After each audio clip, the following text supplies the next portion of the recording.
here. Um, the exam is Tuesday.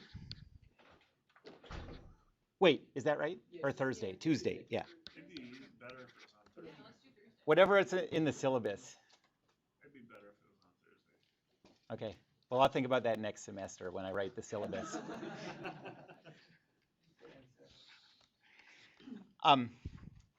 Okay, so exam 1 is going to cover particle statics.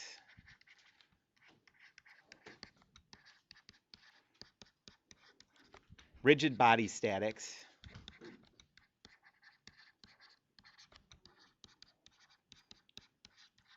And centroids.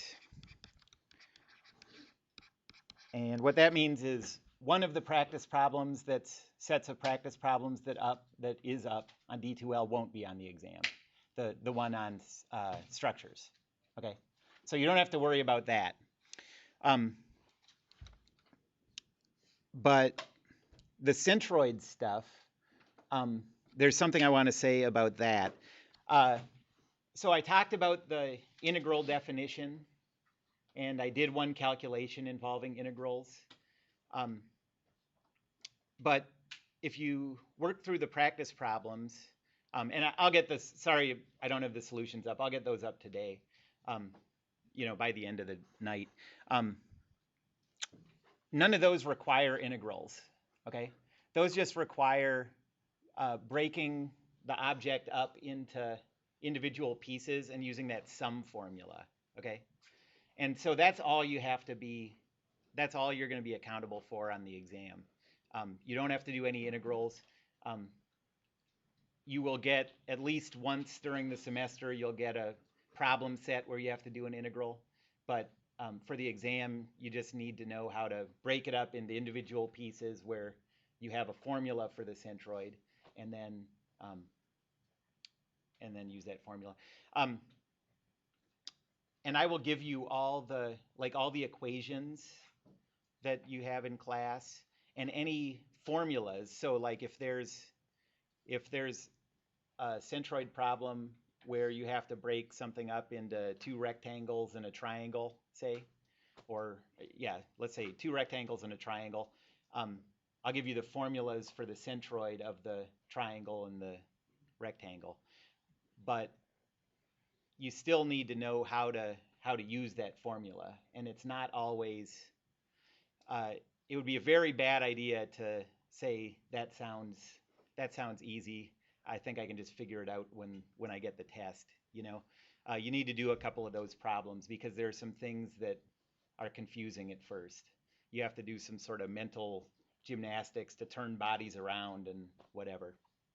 But anyways, yeah, don't worry about trying to calculate integrals. That's something you'll get plenty of time to work through, like just on problem sets. Okay. Any other questions about the exam? All right. You'll have the whole period to work on it, but it won't be written to take quite the whole period. So I'd like you to just feel relaxed, feel like you can go at whatever pace. I don't want to be testing like how fast you can hammer through this stuff. So you can, that means really whatever method you want to use. I mean, if you have a problem, for example, where you have a rigid body like this, and you have loads acting here, here. Let's see. So what would we do? Say you had something like this, okay? Well, to calculate the moments of this, it's way, way faster to just think of the perpendicular distance, right? Think of the moments the way you did it in physics. But you'll have plenty of time to write out that table if you prefer to do it that way. Like that kind of thing. You don't have to worry about shortcuts. Just worry about making sure that you show me that you understand how to do it right,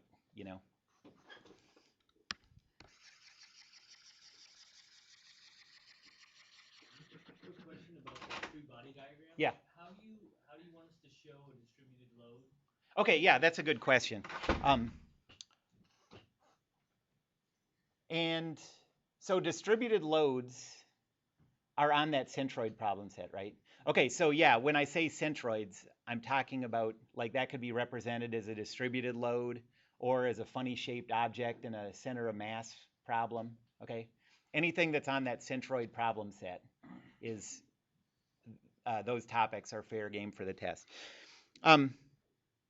So on the free body diagram, I'm pretty flexible with how you treat a distributed load. Like if you have a, say you have a problem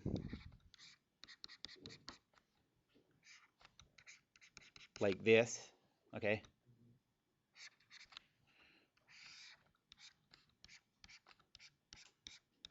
And there's your distributed load.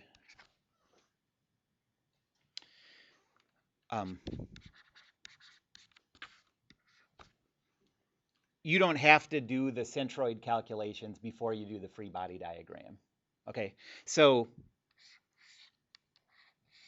you can show, if you want to do your free body diagram with that still as a distributed load, that's fine with me, okay?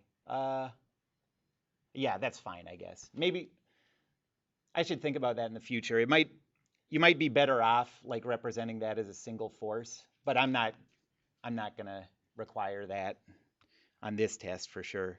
And then the gravity force, you know, it acts somewhere there, you know. You don't have to show that distance or anything. You're just trying to show all the loads. Okay. So yeah, I guess I'm more flexible on how you represent that stuff than some other things. So we just represent it as one single centroid. Yeah, you could do it like this, or you could do it like that. Either one of those is fine with me.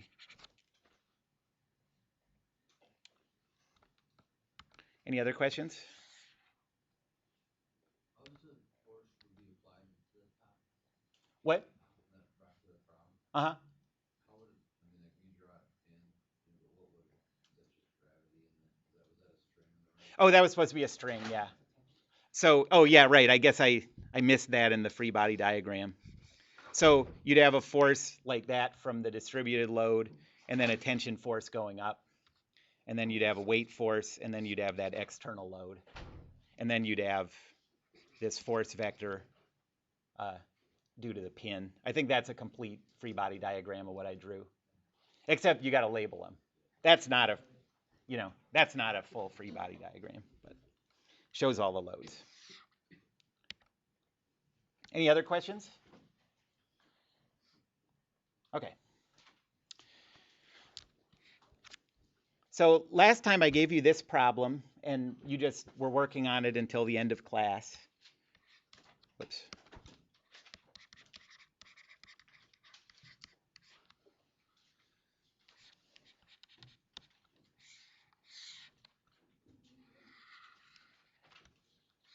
Yeah, the Fantastic Four monument.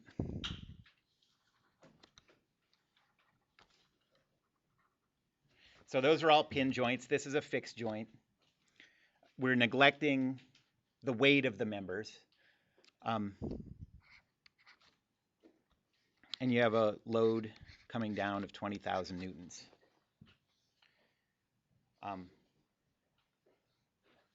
It doesn't change really the difficulty of the problem to include the weights of the individual members. It does change the number of loads you have in your equations, you know, that's all. Did anyone finish this?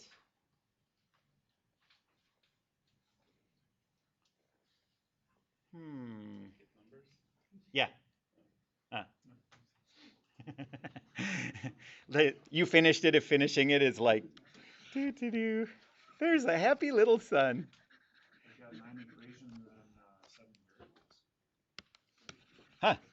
Well, that'll do ya. Okay, well, let's go through it. And after that, I'm going to do 2 example problems with kind of interesting little twists on this idea. So let's do this one. I think we went through and did all the free body diagrams already, right? Okay, so the first thing we're going to do is isolate the whole structure. Well, the first thing we're going to do, I did this last time too. The first thing is we're going to label the members. This one was probably 1, 2, 3. Okay.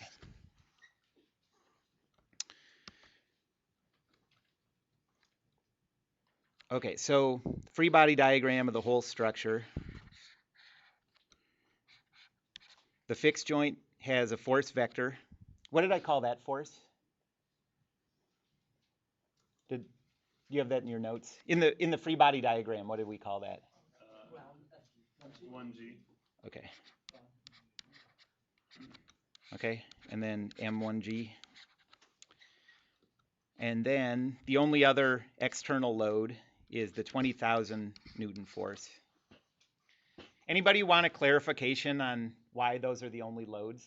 I think thinking of it as like whatever body you're isolating, you're shrink wrapping, and then you're just looking what's touching the outside of the shrink wrap. That's sort of a useful way to think about it.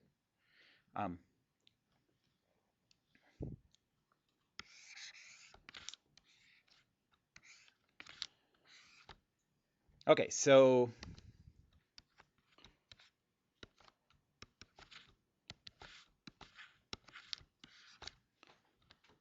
Newton's second law says,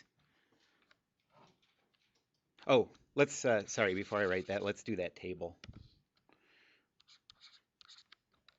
Pancake artists, row 4, marzipan.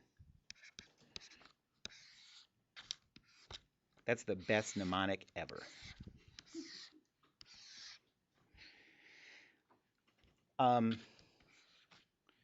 And the coordinate system, let's put it here. Okay, so these loads at the fixed joint are at 0, 0. We'll make that the about point. So rho is 0, 0. The force is F1gx, F1gy. And so there's no moment. And then we have that couple that's also acting at 0, 0. So none of these are relevant for a couple. And so the moment is M1g.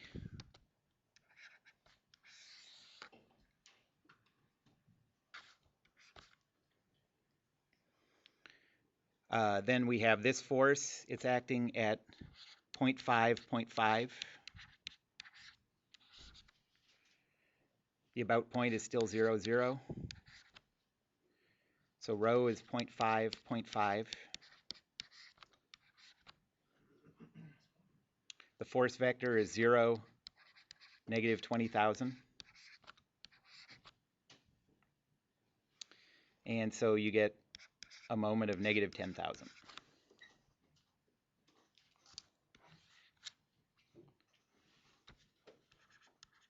So Newton's second law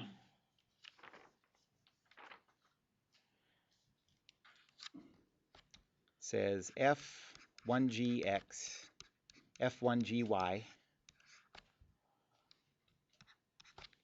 plus the only other force is the 0, negative 20,000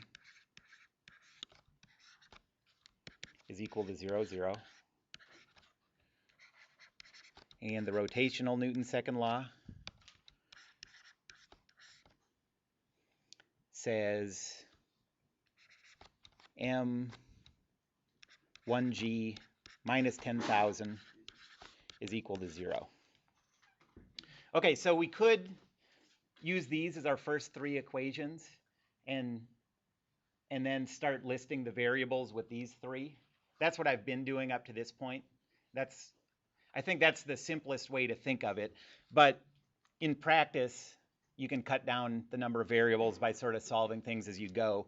These are 3 equations and 3 variables, so we can solve for what we have. Okay, and then these will all just be numbers when we go on to the other bodies. So let's just solve these. So this force F1g, you can see, is equal to 0, 20,000. and the couple M1G is equal to 10,000.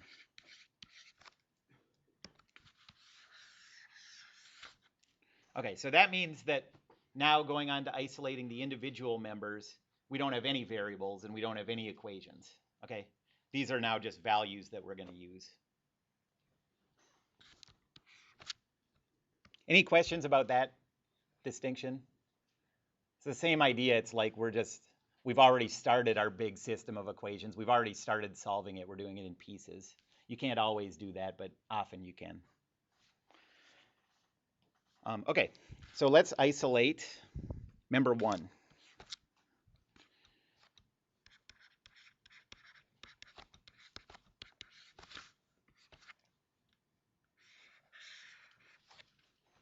So what loads are acting on 1?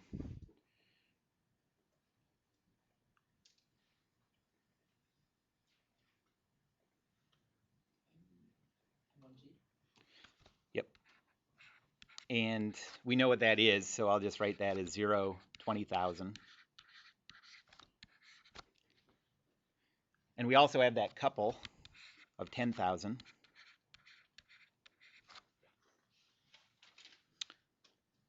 What else? Yep.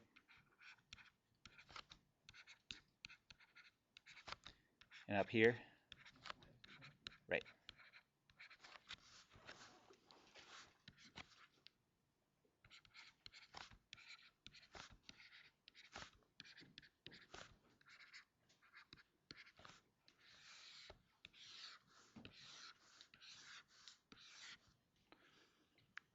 Okay, so at 0, 0, let's make 0, 0 the about point. Yeah, let's do that. We have this 20,000 Newton upward force. Rho is 0, 0, 20,000. No moment. And then we also have that couple. That's at 0, 0. These aren't relevant. And the moment is 10,000.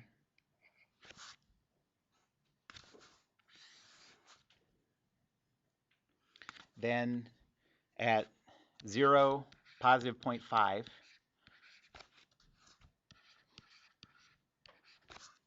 we have F13. So the row vector is 0, 0.5.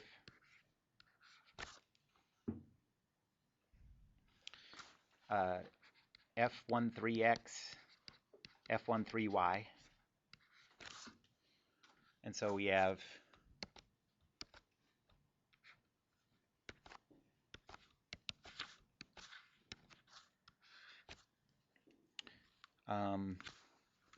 negative 0.5 F13x.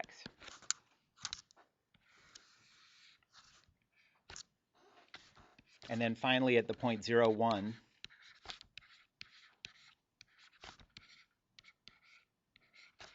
we have F12x, F12y. So negative F12x.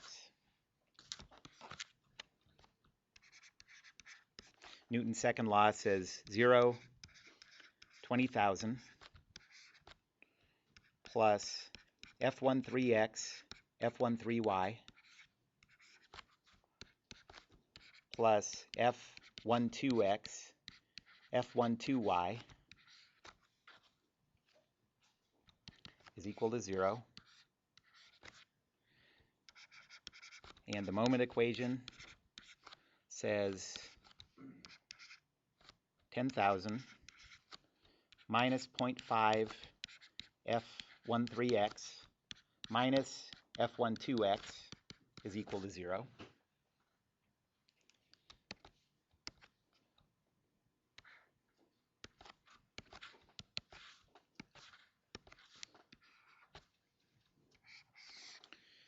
Okay, so our first 3 equations are F1, I'll put them in an order that I guess makes more sense with how I'm going to have my matrix at the end. So F12x plus f13x is equal to 0. f12y, f13y is equal to negative 20,000. And negative f12x minus 0.5 f13x is equal to negative 10,000.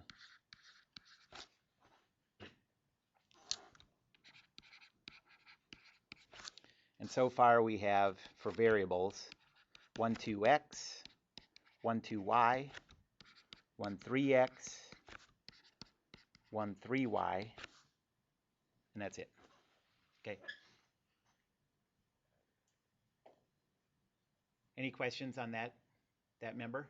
So 3 equations, 4 variables. So we can't solve anything yet. So we'll just kick the can down the road. For the third one, can you just make it easier by making them all positive? Yes, you could, sure. But, you know, it's the same equation, just in disguise. So it doesn't change anything. Yeah.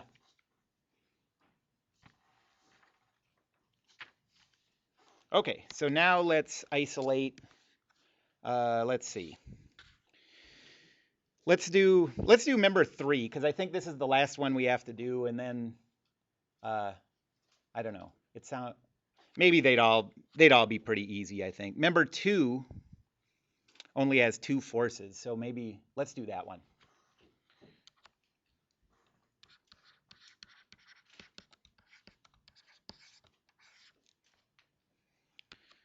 Okay, so we have this diagonal body. And what loads are acting on this? Yep, right here we have F23. And up here?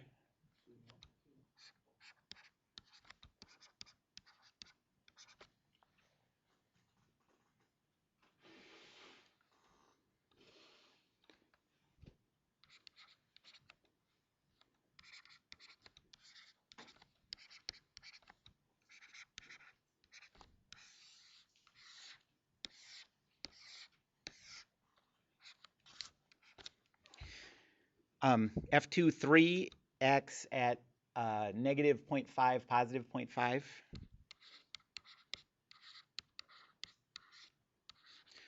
How about the about point? We don't have to keep using the same about point. Each member is its own calculation. So let's choose one of these 2 points so we get rid of one of those forces in the moment equation. I guess might as well choose this one. So that makes rho for this force 0. F23x, F23y, and so the moment's 0. And this is at the point 0, 1. We have to use the same about point. So 0 minus 0.5 is 0.5. 1 minus 0.5 is 0.5. The force vector is F21x, F21y. So the moment is 0.5 F21y minus 0.5 F21x.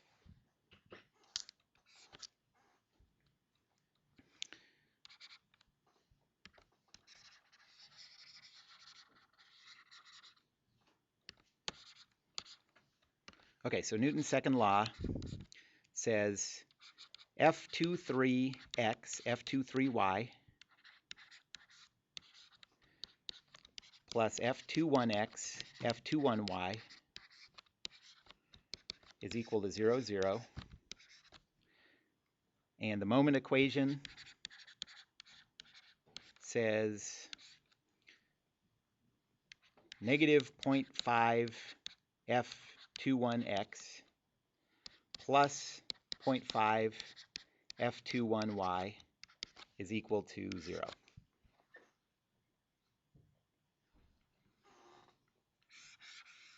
Okay, so now before we number these equations, we want to reduce the number of variables.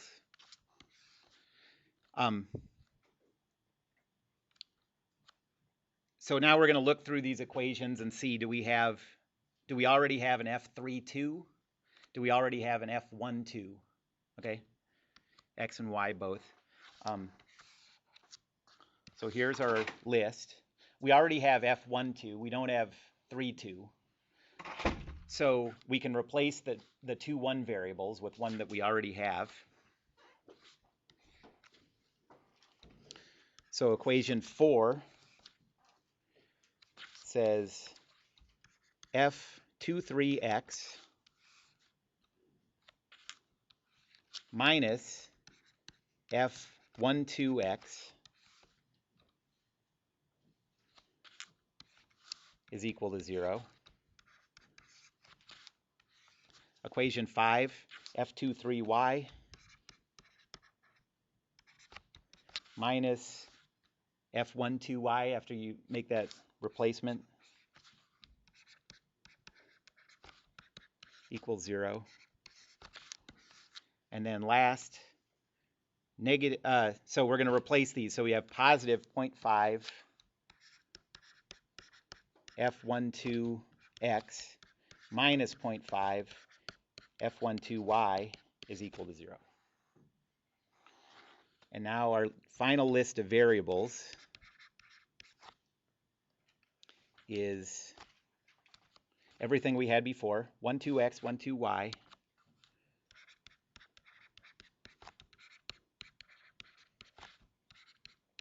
one 3x, one 3y, and then 2 3x, 2 3y. So now we have 6 equations, 6 variables, and we can solve that.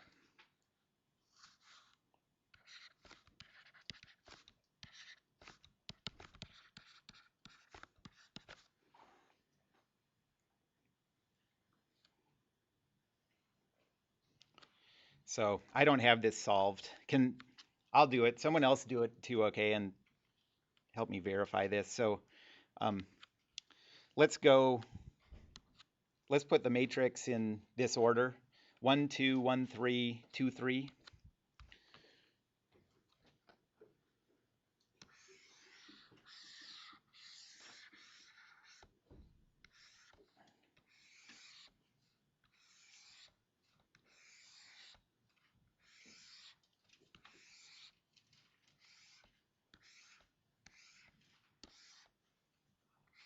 One, two, three, four, five, 6, and the B. So this column is the F12X, F12Y, F13X, F13Y, F23X, F23Y. And this is equation 1, 2, 3, 4, 5, 6. So we have 1, 2x, 1, 3x is equal to 0. Then we have 1, 2y, 1, 3y is equal to negative 20,000.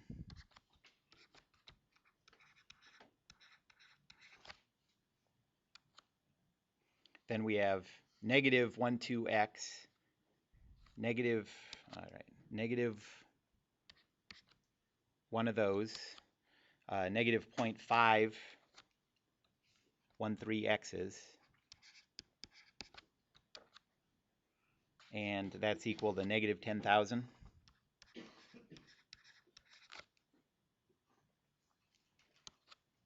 Then equation 4, we have 2, 3x minus 1, 2x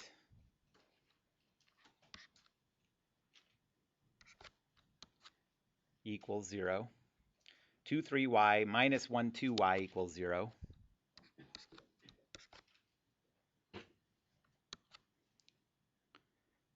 And then you have 0.512x minus 0.512y. So 1, well, those are 0.5s. You could replace them with 1s. Okay.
The sad thing about these big systems of equations is you make one mistake and it changes every value, you know. I guess you're probably used to that from circuits, right? Like you get these big systems of equations.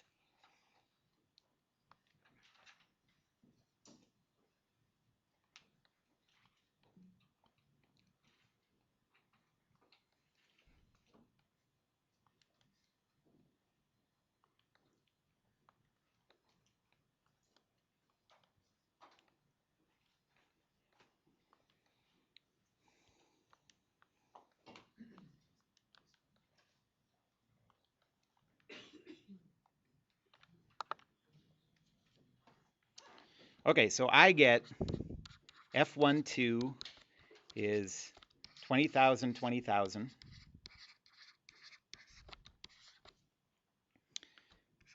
F13 is negative 20,000, negative 40,000.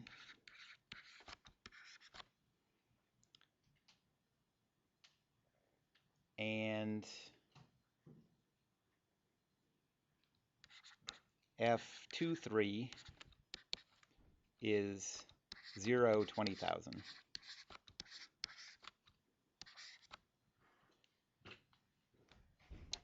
Okay, so does that make sense? What do we know? We have that 1-2 force body, and that's an easy way to verify this answer, at least make sense out of it.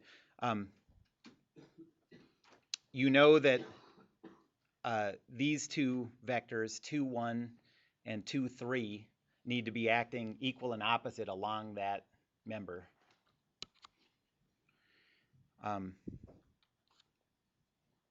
So 2, 1 is acting in the right direction. This one is not.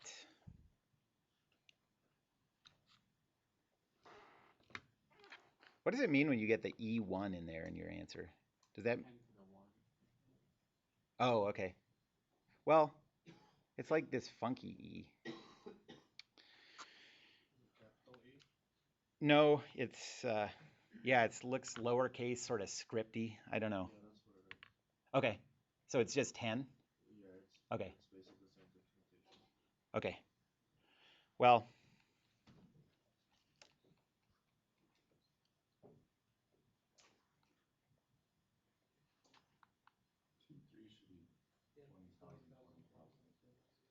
okay.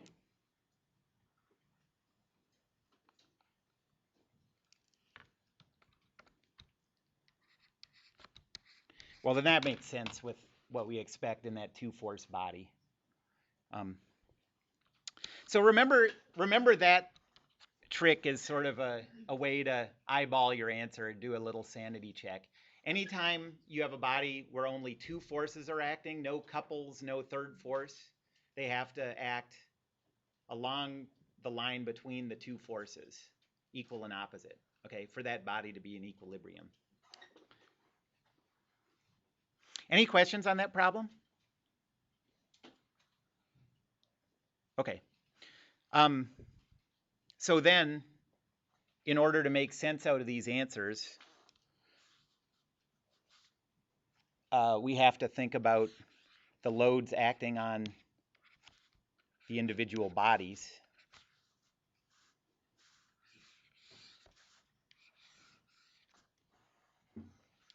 So on member 2, we have 2, 1 acting up at the top. So that's the opposite of 1, 2. So this force is negative 20,000, negative 20,000. Then we have 2, 3. That's positive 20,000, 20,000. Okay. So this 2-force body does exactly what it needs to do to be in equilibrium. So that's a good sign.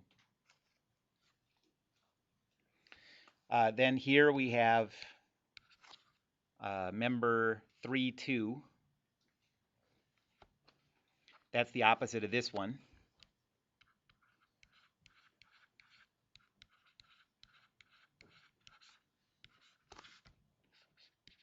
3, 1 is the opposite of this one.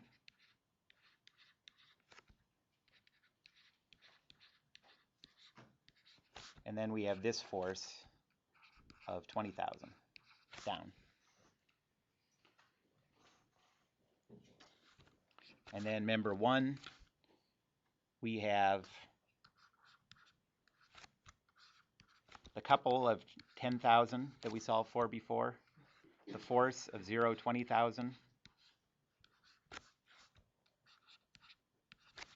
F13, negative 20,000, negative 40,000. And then that is F12, 20,000, 20,000.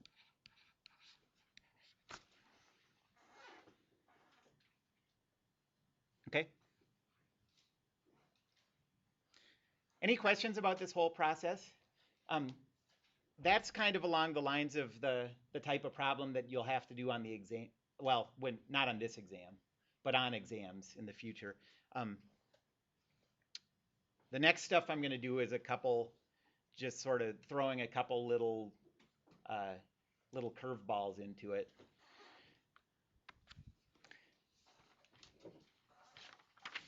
So the first one is an example where we're going to have a variable that's not a load variable. Okay, so we're always going to have to solve for loads. But this time you're going to have to solve for something else too.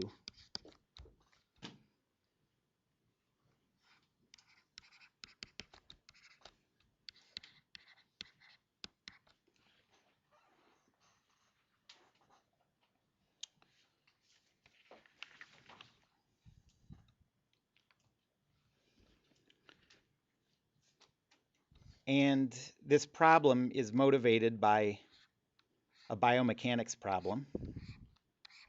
Let's see.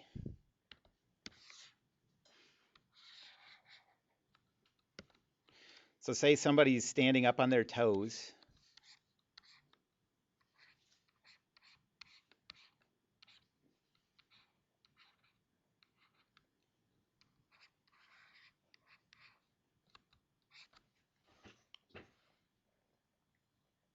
In order to do that, you know, just from all your standing on your toes experience, that you need to support your foot. In order to do that, you're firing your calf muscles, right? Like that's what's doing the work to hold you up there. So I want to calculate two things.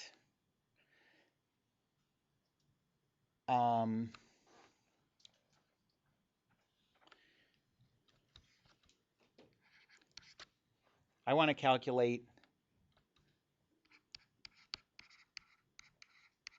the tension in, I'll say all the calf muscles are one of the two calf muscle groups, the gastrocnemius.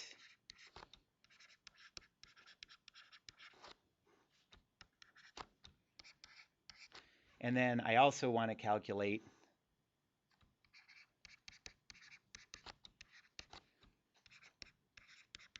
what's the force at the ankle joint.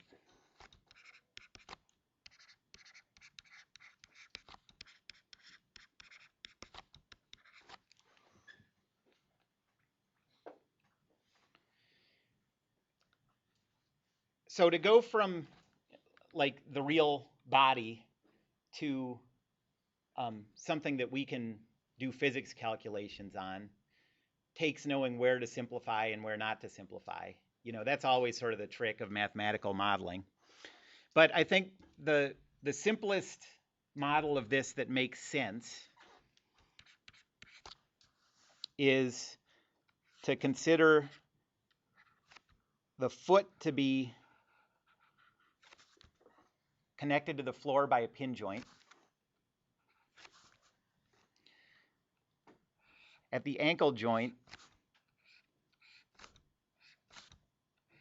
the foot's connected to the leg, which in turn connects to Now I could make it look like a more accurate model by drawing the body more accurately, but that would just be really sort of sugarcoating what we're doing, you know. I mean, all we have is we have a joint between the foot and the rest of the body. And in order to hold the body in place, we have a cable going from the back of the heel to a connection on the back of the leg.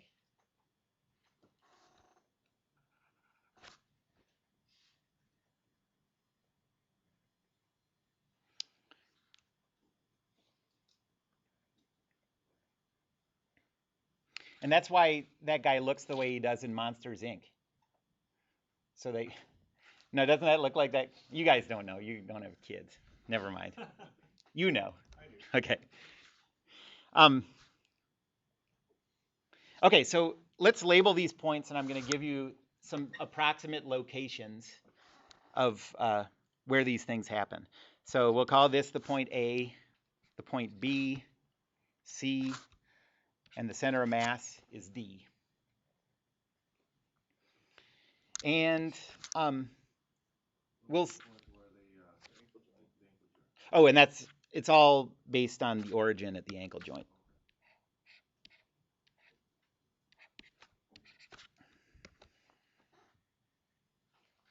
And we'll say that the mass of the body is 80 kilograms. And it doesn't make the problem any harder to choose a center of mass of the foot and give the foot a mass. But as you can imagine, the mass of the foot isn't a very significant contributor to these values, right? It's compared to 80 kilograms, what's the mass of your foot? Like a quarter of a kilogram or something. So I'm going to just leave that out, and we're going to treat the foot as massless. Whoa.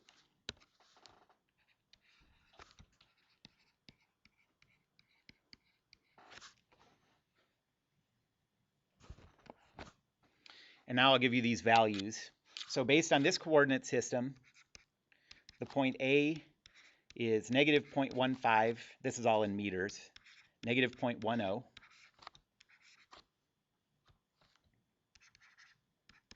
B is 0.06. Negative 0.01. C is 0.02. 0.30, and D is unknown, the X position, but say we know the Y position. The reason I'm specifying a Y position actually is because it doesn't even matter, okay? But let's say 1.2. That's probably a pretty reasonable, like your center of mass, if you're just standing like this, is somewhere in your torso, so 1.2 meters.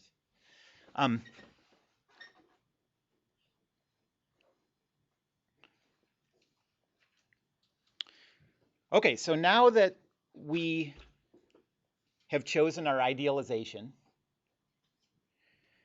we can see that this is just a structures problem. And also, you can see that we're going to have this variable we have to solve for that isn't a load, okay? That's something different. But don't let that, don't let that throw you. These equations have variables in them. You solve for those variables no matter what they are, okay?